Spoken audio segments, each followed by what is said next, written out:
nafasi kuweza kusimama siku ya leo katika ibada hii ya ukombozi na uponyaji.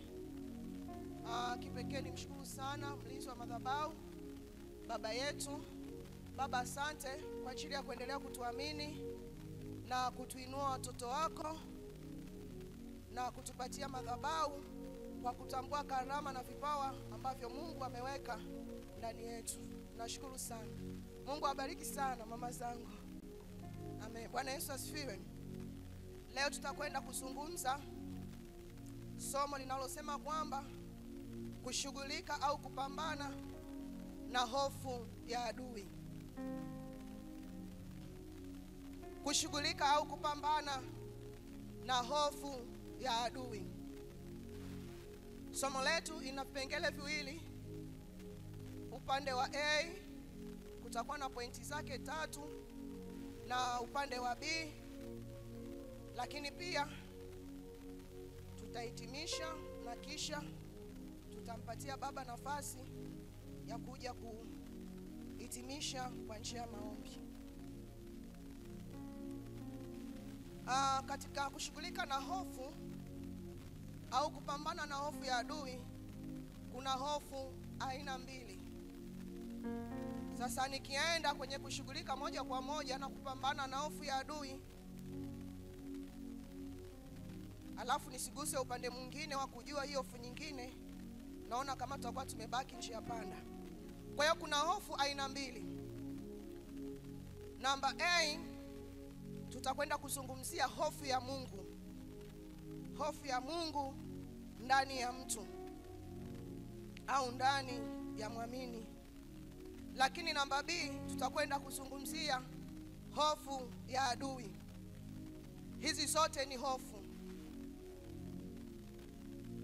Hofu ya Mungu, naomba tufungue Zaburi 119. Zaburi 119 na kuanzia ule mstari wa kwanza mpaka 11. Hofu ya Mungu ndani ya mtu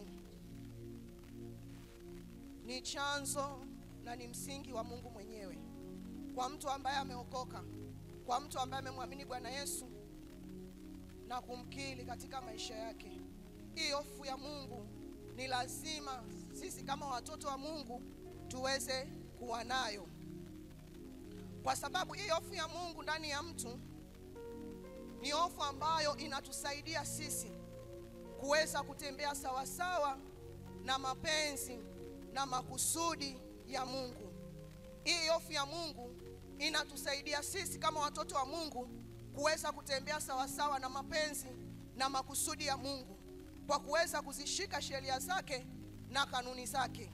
Inamaanisha kwamba kama mtu hana hofu ya Mungu ndani yake, inakuwa ni vigumu sana kuweza kuziandama njia za Bwana, lakini kuweza kutenda yale ambayo ni mashauri na makusudi ya Mungu. Wewe ni shahidi.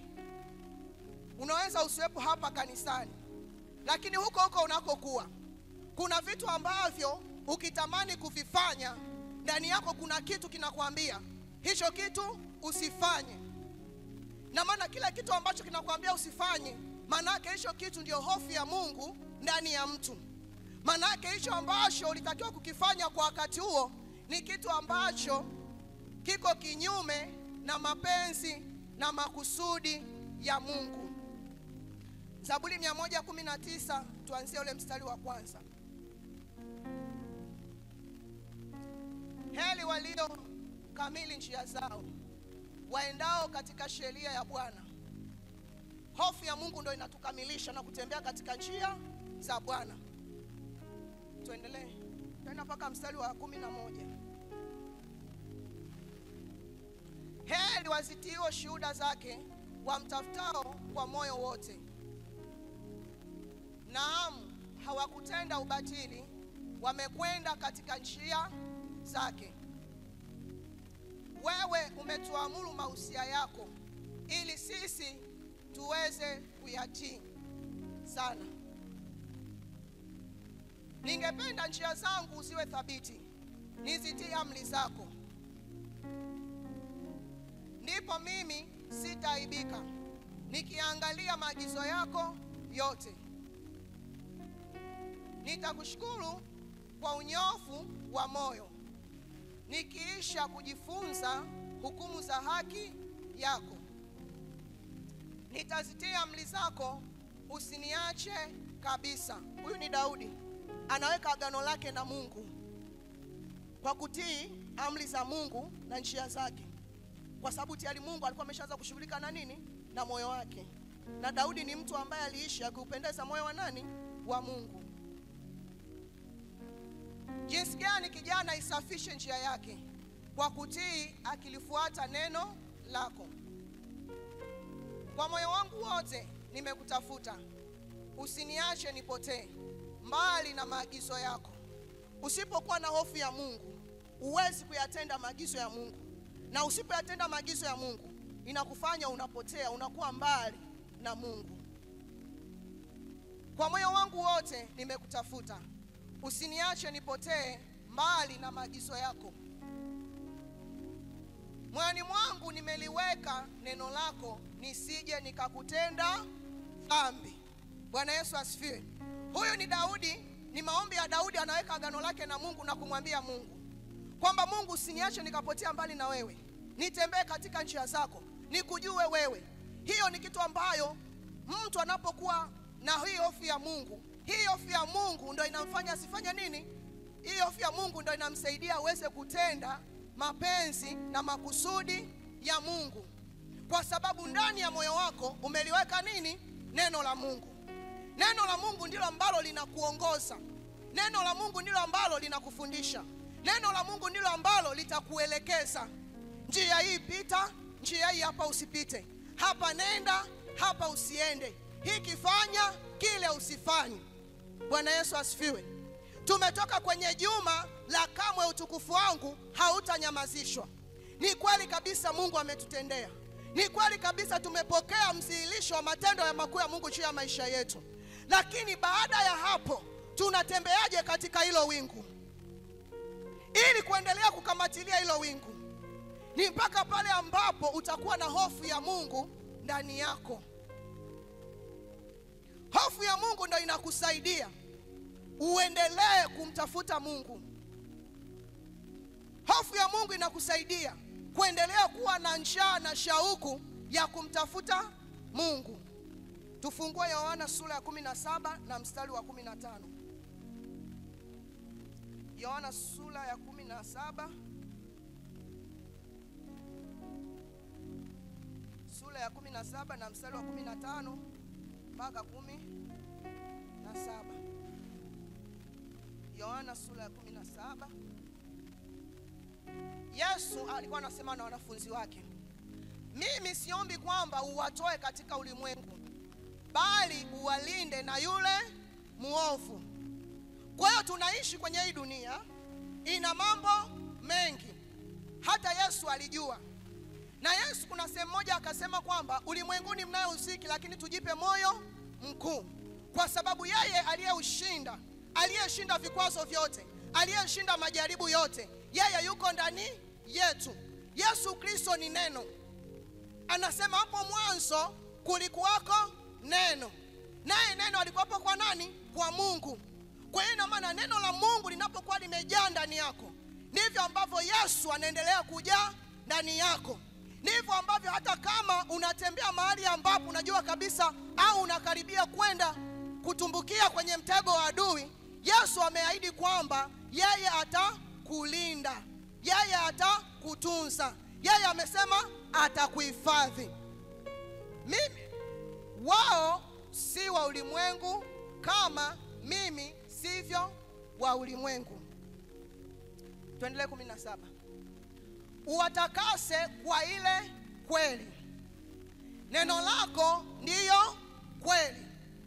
Nimesema kwamba hofu ya Mungu kwa sisi ambao tunamwamini Yesu, kwa sisi ambao ni watoto wa Mungu, kwa sisi ambao tumemtumaini, ni kitu cha msingi sana. Kwa sababu kama hatutakuwa na hofu ya Mungu, yale ambayo tunayapokea hapa, tutayapokea kwenye lile juma, tutashangilia, tutafurahia, lakini baada ya hapa unaenda kuishije huko mtaani? Unaenda kuishi, unaenda kuishije kazini kwako, mahali ambapo mchungaji wako hakuoni, mpendwa hakuoni, lakini ukijua ndani yako una Yesu, ndani yako una hofu ya Mungu, utaprotect na kulinda kile ambacho tunakipokea hapa. Bwana Yesu asifiwe. Kwa hiyo hofu ya Mungu ndio inayomsaidia mtoto wa Mungu kuweza kushinda kila dhambi na kila vikwazo katika maisha yetu. Anasema uwatakase kwa ile kweli. Kweli ni neno la Mungu. Kadiri unavyomtafuta Mungu kwa maombi, kwa kusoma neno, kwa kumwabudu, kwa kujitoa, kwa kumtolea, ndivyo ambavyo unaendelea kusogea kwa nani? Kwa Mungu. Ndivyo ambavyo unaendelea kukua kiroho. Ndivyo ambavyo Mungu anaendelea kujifunua juu ya maisha yako. Na hofu ya Mungu chanzo chake ni Mungu mwenyewe. Hofu ya Mungu chanzo chake ni Mungu mwenyewe. Kwa sababu tumesema kwamba hofu ya Mungu ndio inatusaidia sisi kutembea sawa sawa na mapenzi na makusudi ya Mungu. Unapokuwa na hofu ya Mungu ndani yako, ile hofu ya Mungu ambayo iko ndani yako inakujengea njaa na shauku ya kuweza kufanya na kutenda yale ambayo ni mapenzi ya Mungu. Ni hofu ya Mungu ndio itakayotusaidia. Ni hofu ya Mungu ndio utatamani kila saa uwe na Mungu, umtafakari Mungu unapotembea. Hata adui anapokuletea wazo ambalo ni kinyume, hofu ya Mungu itakwambia hilo halijatoka kwa nani? Kwa Mungu. Hofu ya Mungu ndio inayotusaidia sisi kuweza kuishi sawa sawa na mapenzi ya Mungu, kuwa na njaa na kiu ya kuweza kuyatenda mapenzi ya Mungu kila siku, kila dakika. Kwa sababu tuko ulimwenguni. Yesu akasema kwamba siwaombei ili muondoke wapi? Duniani. Ila ninawaombea muweze kulindwa na yule nani? Muovu. Yeye mwenyewe anajua kwamba yule muovu yupo na hila za adui zipo. Lakini sisi kama watoto wa Mungu, tunapokuwa na Mungu, ile hofu ya Mungu inakuwa ndani yetu, itatuelekeza, itatufundisha, fanya hivi, hiki usiweze kufanya. Biblia inasema kwenye kile kitabu cha Mathayo sura ya 5 na mstari wa 6.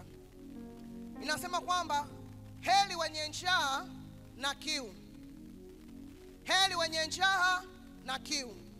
Tumekuja kwenye ibada ya ukombozi na uponyaji kwa sababu tuna njaa, tuna kiu, tunamtaka huyu Yesu. Yale tuliyopokea Januari hatujatosheka nayo. Yale tuliyopokea mwezi wa pili hatujatosheka nayo. Yale tuliyopokea kwenye juma la mwezi wa 3 hatujatosheka nayo. Na sasa tumekuja katika nyua zake kwa sababu tuna njaa na tuna kiu na yeye. Bwana Yesu asifiwe. Kwa ni kiu ya Mungu ndani yetu ndio inatufanya sisi kuendelea kuwa na utoshelevu wa Mungu. Kama huna kiu wala huna njaa ya kumtafuta huyu Mungu, huwezi kuja kuibada. Si unasema tungoje tu nifuatilie au nitaenda tu Jumapili. Unaweza kuamua kuwa tu ni mshirika wa Jumapili, lakini kile kitu, ule moto ndani yako ambao umewashwa, moto wa njaa na shauku ya kutaka kumjua Mungu, ndio unakufanya wewe hata kama uko kwenye shughuli zako huko uliko, yani inapokaribia muda wa ibada, yani unaanza kuwaza saa hizi ni muda wa ibada, utaacha shughuli zako, utaacha kazi zako, utaacha kila kitu, unaanza kukimbizana kukimbilia kwenye nyumba ya nani? Ya Mungu. Kwa sababu una njaa na shauku ya kutaka kusikia kwa Mungu, Mungu anasema nini juu ya maisha yako, juu ya familia yako, juu ya kazi yako na kwenye kila eneo la maisha yako. Ni hofu ya Mungu, ni ile hali ya mtu kuwa na njaa na kiu ya kumtafuta Mungu. Na kadiri unavyomtafuta Mungu, kadiri unavyoziandama njia za Bwana, ndivyo ambavyo Mungu anaendelea kukujaza. Ndivyo Mungu anaendelea kukujaza. Unashangaa yule wa Jumapili sio yule wa Jumatano. Yule wa Jumatano sio yule wa Alhamisi. Yaani kila siku, kila dakika kuna jambo jipya ambalo Mungu anafanya katika maisha yako. Lakini pia tukisoma kwenye Zaburi ya 42, Zaburi ya 42 mstari wa 1 hadi wa 2. Daudi anasema kwamba kama ayala ayatamanivyo maji, kama ayala ayatamanivyo maji, kama ayala ayaoneavyo shauku mito ya maji, vivyo hivyo nafsi yangu inakuonea shauku, Mungu. Nafsi yangu inamuonea kiu Mungu, Mungu aliye hai. Lini nitakapokuja nionekane mbele za Mungu? Huyu ni Daudi. Haja ya moyo wake, njaa yake, shauku yake ni kutaka kumjua nani? Mungu. Unajua ukishamjua Mungu, haya mengine yote tunayotafuta huwa yanakuja automatically. Huwa yanakuja kwa sababu Mungu anajua mioyo yetu. Anajua njaa na shauku yako. Kwa hiyo unapokuja mbele za Bwana, ukiwa una njaa, ukiwa una shauku, ni lazima utapokea. Ni lazima Mungu atafanya tembeleo juu ya maisha yako. Ni lazima Mungu atafanya tembeleo juu ya familia yako. Ni lazima Mungu atakugusa mpaka yale ya ndani, hata ambao hujamwambia mtu yeyote, kwa sababu ndani yako una kiu na njaa ya kumtaka Bwana na nguvu zake. Wakati mwingine tunaweza kuja mbele za Bwana, ni kweli una kitu ambacho unakitaka kwa Mungu, lakini Mungu anaona kwamba kabla ya kukupatia hichi kitu, anataka kwanza kushughulika na moyo wako. Wewe unataka vitu vya Mungu, lakini Mungu anakutaka wewe. Wewe ukimpata Mungu, manake Mungu yeye ni yote ndani ya yote. Kwa maana Daudi alikuwa na moyo wenye shauku, wenye njaa ya kumtafuta nani? Kumtafuta Mungu. Kama vile tunavyoulisha miili yetu, kama vile ambavyo miili yetu tunaijali, kama vile ambavyo tunataka tuwe vizuri kimwili, ndivyo ambavyo tunatakiwa kuwa na njaa na shauku ya kupendezesha utu wetu wa ndani. Ndivyo ambavyo tunatakiwa kuwa na shauku na njaa ya kulisha utu wetu wa ndani. Kama unaweza ukaulisha mwili wako kutwa mara 3, ukatamani mwili wako uvae vizuri, ukatamani mwili wako uogeshe, ukatamani mwili wako upendeze kwa jinsi ya mwili, ili watu wakikutazama wasione kama huyu mtu akili yake sio nzuri. Maana usipoweka mwili wako vizuri, watu wakikutazama wanaweza kufikiri huyu mtu ana shida kidogo. Ndivyo ambavyo hata maisha yetu ya kiroho tunatakiwa kuwa na njaa na shauku ya kuyapendezesha. Tutamani kukaa katika uwepo wake, tamani kutafakari neno lake, tamani kumwabudu Mungu, tamani kutembea kwenye njia zake. Unapoanza kutembea kwenye njia zake, ndivyo Mungu anavyoendelea kukujaza na kujizilisha juu ya maisha yako. Na hata kiwango cha hofu huwa kinakuwa. Yaani vile ambavyo ulikuwa na hofu fulani ile ya jana, kadiri unavyomtafuta Mungu, ndivyo Mungu anavyoendelea kukujaza, anavyoendelea kuvijaza. Kuna vitu ambavyo ulikuwa unaweza kuvifanya jana na ukaona sio shida, lakini kadiri unavyomtafuta Mungu, ndivyo ambavyo pia kiwango chako cha hofu ya Mungu kinajazwa ndani yako. Ndivyo ambavyo unaendelea kubadilishwa, ndivyo ambavyo unaendelea kutengenezwa, ndivyo ambavyo Mungu anaendelea kukukarabati. Bwana Yesu asifiwe. Kwa hiyo tunapokuja katika uwepo wa Mungu, tunapomtafuta Mungu, tunakuja kwenye kalakana ya Mungu mwenyewe. Yeye ni mfinyanzi, anakuja anatutengeneza, anakuja anatushepu. Yeye Mungu anajua amekudesign vipi, wewe ni chombo gani mikononi mwake. Kila mtu ana nafasi ambayo Mungu amemweka. Kwa hiyo tunapokuja mbele za Bwana, Mungu anamshepu mtu sawa sawa na namna ambavyo amemdesign kuwa chombo mikononi mwake kwa ajili ya kutumika katika eneo fulani. Na ndio maana mapito ya mwenzio sio ya kwako, jaribu la mwenzio sio la kwako. Mimi nikikupa ya kwangu hutayaweza, Kwa Mungu anaponishapu katika eneo fulani, najua Mungu ameniamini katika hili. Na Mungu anaponivusha, nikitazama pale nilipokuwa na hapa, kuna kiwango cha hofu ndani yangu kinaongezeka. Kuna kiwango ambacho Mungu anajifunua juu ya maisha yako. Kwa hiyo unapokuja mbele za Bwana, haja ya moyo wako, shauku ya moyo wako ni ipi? Haja ya moyo wako ni ipi? Mungu hana shida kutuponya. Mungu hana shida kutufungua. Mungu hana shida kutupa yale tunayoyataka. Lakini kama vile tunavyotunza miili yetu ya damu na nyama, ndivyo ambavyo tunatakiwa kutunza utu wetu wa ndani usioonekana, ambaye hakuna mtu yoyote ambaye anaweza akajua una udhaifu gani, una mapungufu gani, una kasoro gani. Hiyo ni kati yako wewe na nani? Na Mungu. Kadiri unapokuwa na njaa na shauku ya Mungu, ndivyo ambavyo unaendelea kuwa na ushirika na huyu Mungu. Siku zote ukitaka kushiba vya Mungu, ni lazima uwe na njaa na kiu. Tunakula kwa sababu tuna njaa, si ndio? Tunakunywa kwa sababu tuna kiu. Kwa hata vitu vya Mungu tunapoenda mbele za Bwana, ili Mungu akushibishe, ili Mungu aendelee kukujaza na hofu yake, ni lazima tuwe na njaa, tuwe na kiu. Ukitaka kushiba vya Mungu, ni lazima uwe na njaa na kiu.